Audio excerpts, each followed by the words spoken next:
A warmly good morning to all of you. I hope everybody is safe and healthy. Today we were going to start our sixth lesson of morals education, that is a daydreaming jackal. Okay, in this chapter we shall learn that greed brings misery. Okay, so let's get started.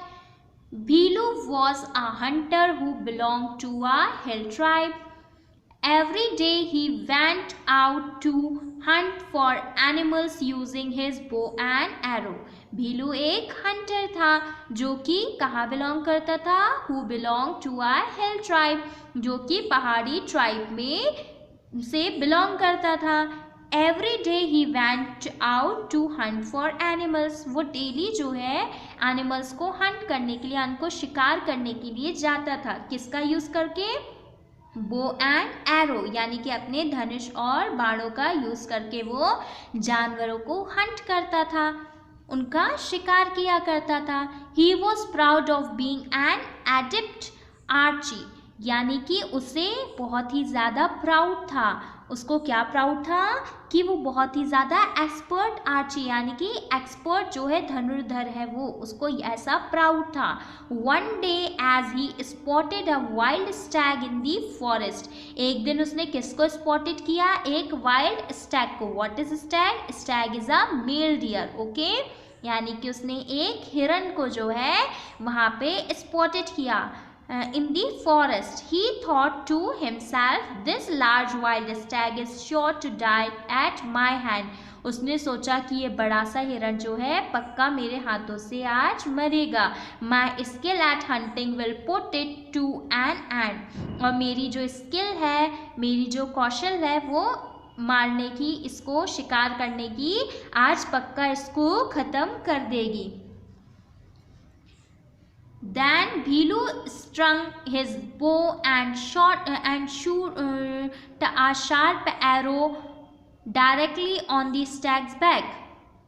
क्या हुआ फिर? भीलू ने जो है अपने क्या करा? बाणों को खींचकर जो है बिल्कुल सीधा निशाना एरो से, शार्प एरो डायरेक्टली स्टैग के बैक पे मार दिया. ठीक है, हिरन के पीछे जो है शूट कर दिया. The arrow caused a deep wound on the stag's back.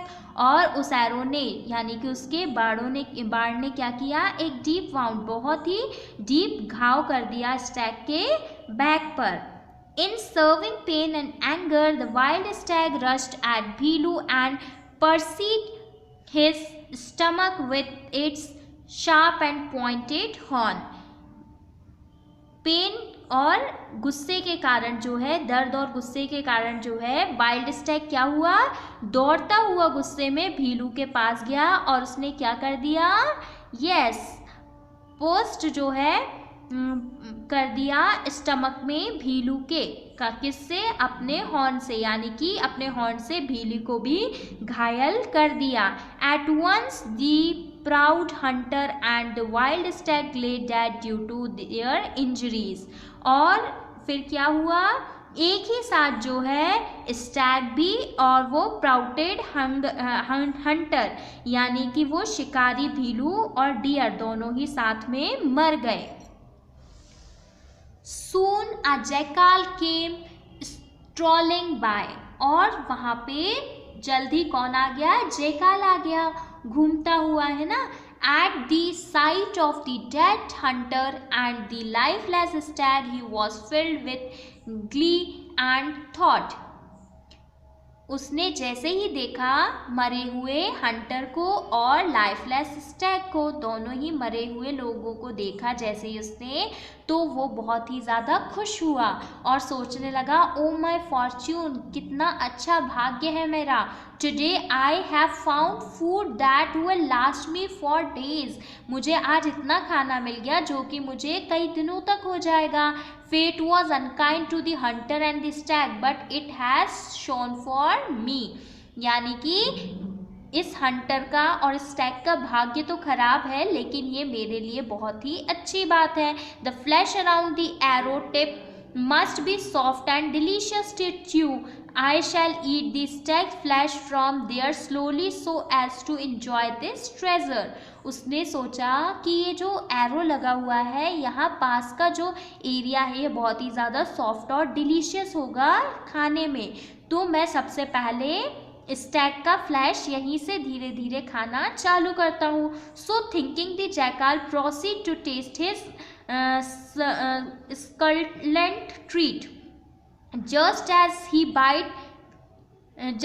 he bit into the stag's flesh, the pointed arrow pierced the top of his mouth and came out between his eyes. Soon the jackal too lay dead as the hunter and the stag.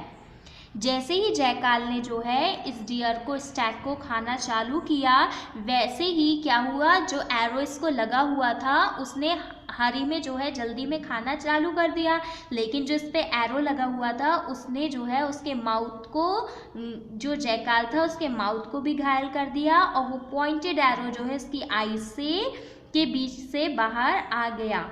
तो क्या हुआ, soon the जयकाल to die, और वो arrow लगने से जयकाल भी तुरंत ही वहाँ पे मर गया उस हंटर और स्टैग के साथ।